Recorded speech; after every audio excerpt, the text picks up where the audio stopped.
कोणची कीड येऊ शकते आणि ती जर येणार असेल तर तुम्ही काय उपाययोजना केली पाहिजे हे त्या शेतकऱ्याला सांगताय। एक प्रकारे प्रत्येक शेतकऱ्याला पिकाचा डॉक्टर हा त्याच्या मोबाईल मध्ये आपण दिलेला आहे। तुम्ही विचाराल त्या प्रश्नाचं उत्तर हे आज या माध्यमातून तुम्हाला मिळणार आहे आणि त्यामुळे उत्पादन खर्च कमी करणं, कीड व्यवस्थापन करणं अशा विविध गोष्टी आज या माध्यमातून आपल्याला करता येणार आहेत आणि भविष्यामध्ये हे अत्यंत महत्त्वाचं आहे। कारण आपल्याला माहिती आहे की शेवटी कृषी मालाचे भाव हे जर जागतिक बाजारपेठ ठरवत असेल तर आपल्याला उत्पादकता वाढवणे आणि उत्पादन खर्च कमी करणे या माध्यमातूनच शेती ही फायद्याची करता येईल। आज मला आनंद आहे, फलोत्पादनाच्या क्षेत्रात महाराष्ट्र देशात पहिल्या क्रमांकावर आहे आणि मागील 3 वर्षांमध्ये देशाने फलोत्पादनाच्या क्षेत्रात जी निर्यात केली त्या निर्यातीमध्ये 60% जास्त हिस्सा एकट्या आपल्या महाराष्ट्र राज्याचा आहे। या सगळ्या शेतकऱ्यांचं मी अभिनंदन करतो की ज्या शेतकऱ्यांनी आज युरोप असेल, मिडल ईस्ट असेल या सगळ्या बाजाराला त्या ठिकाणी एक प्रकारे पादक्रांत केलाय। आज त्यासोबत आपला प्रयत्न आहे शेतीसोबत लाईव्हस्टॉक डेव्हलपमेंट हे महत्त्वाचं आहे, पशुपालन महत्त्वाचं आहे, डेअरी महत्त्वाची आहे। आपला या ठिकाणी आपण आता योजना आणली आहे आणि हे जे पशुपालनाचं क्षेत्र आहे या क्षेत्रामध्ये पुढच्या काळामध्ये मोठा विस्तार आणायचा।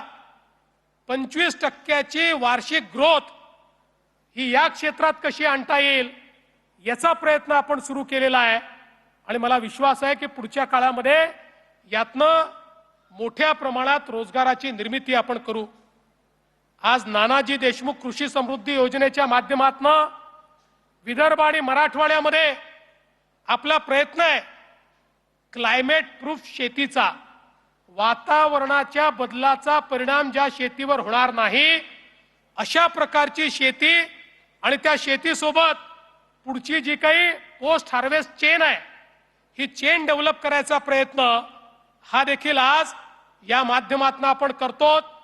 स्मार्ट सारखी, मॅग्नेट सारखी योजना की ज्या योजनेच्या माध्यमातून 10,000 गावांमधल्या प्राथमिक सोसायट्या यांना ॲग्री बिझनेस कम्युनिटीमध्ये परिवर्तित करून त्यांच्या माध्यमातून शेतकऱ्यालाच बाजाराचा मालक करायचं।